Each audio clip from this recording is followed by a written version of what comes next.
જે આત્મા શ્રદ્ધા અપેક્ષા એ ત્રિકાળીને વિષય કરે અને જ્ઞાન વડે ત્રિકાળીને વિષય કરે.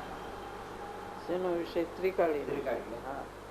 એમાં કઈ અંતર? એક શ્રદ્ધાથી આત્મા ત્રિકાળીને હું જ્ઞાયક છું એમ વિષય કરે અને એક નિશ્ચયને જ્ઞાન એટલે કે નિશ્ચયથી હું ત્રિકાળી છું એમ ધર્મી વિષય કરે છે. તો એ બેમાં કઈ અંતર કરો? બેમાં કાંઈ અંતર નથી. દ્રષ્ટિ અપેક્ષાએ જેવો આત્માને ગ્રહણ કર્યો એવી રીતે જ્ઞાન ગ્રહણ કરે છે. પણ જ્ઞાનમાં એ છે, જ્ઞાન બધાને જાણે છે. દ્રષ્ટિ એકને જ મુખ્ય રાખે છે, દ્રષ્ટિ એકને જ ગ્રહણ કરે છે, બીજા કોઈને ગ્રહણ કરતી નથી. દ્રષ્ટિનો વિષય એક જ છે કે જે આત્માને ગ્રહણ કર્યો મુખ્યપણે તેને જ એનો જોર એની ઉપર, જ્ઞાનનું જોર એની ઉપર છે. પણ જ્ઞાન એની સાથે સાથે બધું જાણે છે, એટલો ફેર છે. હવે જ્ઞાન અપેક્ષા એ વિષય કરે છે ત્યારે મુખ્ય અને ગૌણ પર્યાય ગૌણ રહે છે. શ્રદ્ધા જયારે આત્મા શ્રદ્ધાથી વિષય કરે છે કે હું જ્ઞાયક જ છું, બીજું કઈ છું જ નહીં, એટલું બધું જોર આપે છે એ વખતે પણ જ્ઞાનના પરિણામમાં તો પાછું જેમ જેમ જ્ઞાન તો રહેશે, જ્ઞાન એમને એમ રહે છે. દ્રષ્ટિને બીજો કઈ ખ્યાલ જ નથી, પોતાનું અસ્તિત્વ ગ્રહણ કરે છે. હું આ જ્ઞાયક જ છું એમ. તે જ વખતે જ્ઞાન પણ હું આ જ્ઞાયક છું એને પર્યાય ગૌણમાં રહે છે.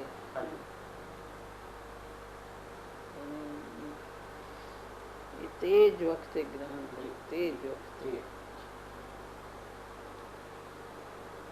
મારે પ્રશ્ન શું છે કે જ્ઞાન મુખ્ય ગૌણ કરે છે અને દ્રષ્ટિ એકાંત કરે છે, તો કઈક દ્રષ્ટિમાં જો વિષય આત્મા દ્રષ્ટિ અપેક્ષાએ જયારે ગ્રહણ કરે છે કે હું જ્ઞાયક, એમાં કઈ જોર વિશેષ આવતું હશે, એવું કઈ થતું હશે? બીજો કઈ ખ્યાલ નથી. એને એક દ્રવ્યનું જ અસ્તિત્વ ગ્રહણ કર્યું છે માટે એને દ્રષ્ટિ અપેક્ષાએ એને મુખ્ય કરે માટે એમાં જોર વધારે આવે છે.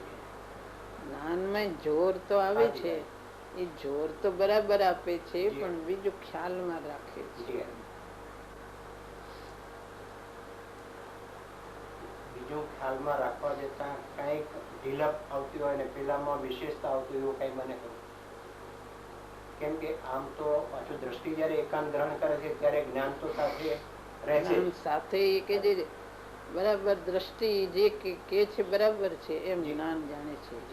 જે દ્રષ્ટિ વિષય કર્યો એ બરાબર દ્રષ્ટિની અપેક્ષા બરાબર છે એમ જ્ઞાનમાં એમ ગ્રહણ છે.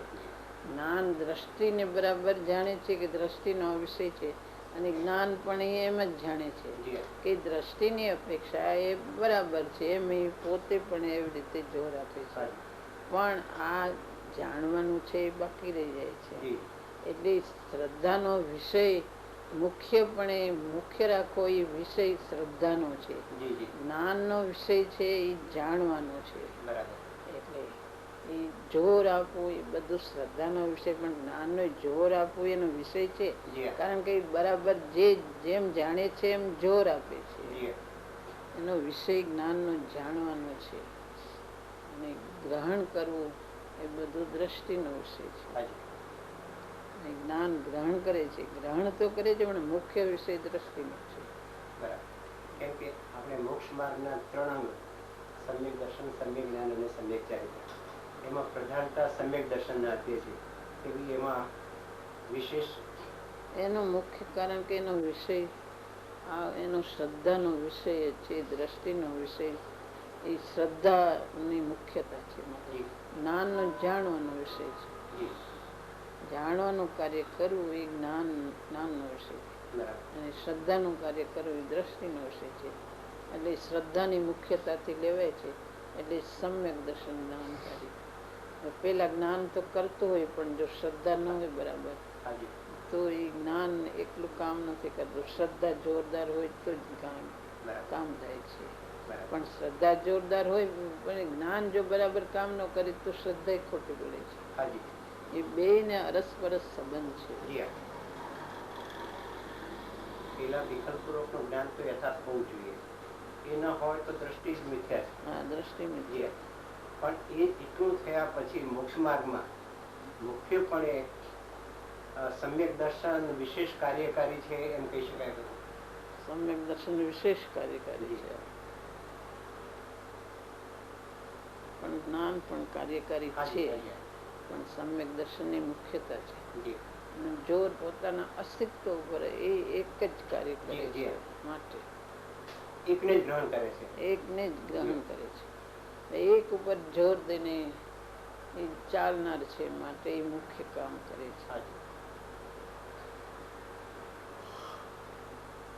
આમ જોઈએ તો દ્રષ્ટિ અપેક્ષાએ પણ આત્મા જ જોર આપે છે, અને જ્ઞાન અપેક્ષા જાણવાનું કામ એ આત્મા જ કરે છે. બધું આત્મા જ કરે છે, બધું કાર્ય આત્માનું એક જ બધું કરે છે, એક આત્મા જ બધું કરે છે.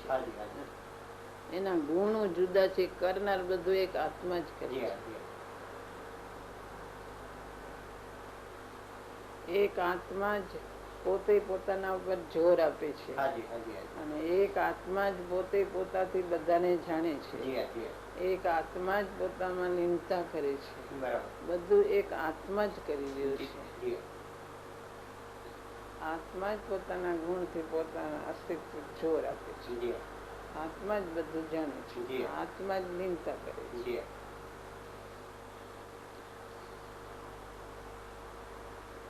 આત્મા જ દર્શન છે, આત્મા જ જ્ઞાન છે, આત્મા જ ચારિત્ર છે. એ આવે છે ને સમયસર.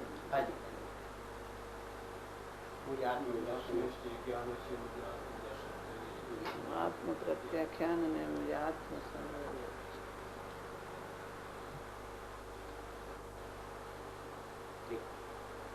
કોઈ અપેક્ષા એક આત્મા જ હોવા છતાં પાછું ગુણભેદ થી જોઈએ તો આટલો એના કાર્યોમાં એના ગુણોમાં ફેર છે.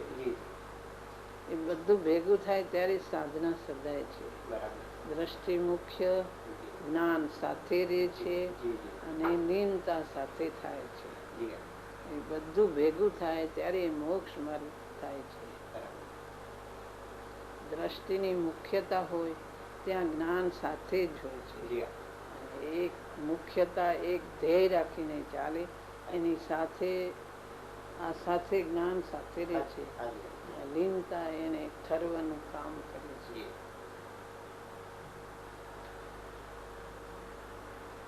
પહેલા પ્રશ્ન એમ આવતો હતો કે જ્ઞાન અપેક્ષાએ અને શ્રદ્ધા અપેક્ષાએ શું? પંડિતજી એટલું અમારે સૂચવ્યું કે બધું આત્મા એમ કે શ્રદ્ધા અપેક્ષાએ, પણ આત્મા શું? આત્મા શ્રદ્ધે છે, આત્મા જાણે છે, બધું આત્મા જ કરે છે. બધું કટકાય એમ શું કામ પડ્યું છે કે બધું આત્મા જ કરે છે. કે આ દર્શન અપેક્ષા, જ્ઞાન અપેક્ષા, એટલે કે જ્ઞાન કઈ કાઢી નાખવાનું છે, એ કઈ વધારાની વસ્તુ નથી. જ્ઞાન છે એ દર્શન મુખ્ય છે, મુખ્ય મોક્ષ માર્ગ થતા, પણ એની સાથે જ્ઞાન પણ એટલું જ કામ કરે છે. જ્ઞાન પણ સમ્યકપણે કામ કરે છે, અને લીનતા પણ એને ઠરવાનું કામ કરે છે. મુખ્યતાની અપેક્ષા એ દર્શન, સમ્યક દર્શન અનાદિકાળથી પ્રગટ કર્યું નથી, એટલે એની ઉપર જોર અપાય એને મુખ્યતા, પણ એની સાથે જ્ઞાન પણ સાથે જ રહે છે. સમ્યક દર્શને ગ્રહણ કર્યું કે આ રાજા આ આત્મા જ છે, બસ એને ગ્રહણ કર્યું. પણ એ રાજા કેવી જાતનું છે એ બધું જ્ઞાન ગુણ કામ કરે છે. આ અનંત ગુણ વાળો પર્યાયો છે, એનું અસ્તિત્વ આવું જે દ્રષ્ટિ ગ્રહણ કર્યું બરાબર છે, એમ પાછું જ્ઞાન કરે છે. દ્રષ્ટિએ ગ્રહણ કર્યું એ બરાબર છે, જ્ઞાન જાણે છે. જ્ઞાન જાણે છે.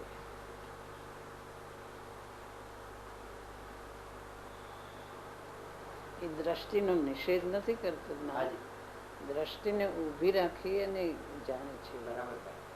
દ્રષ્ટિને તોડીને જ્ઞાન જાણતું નથી.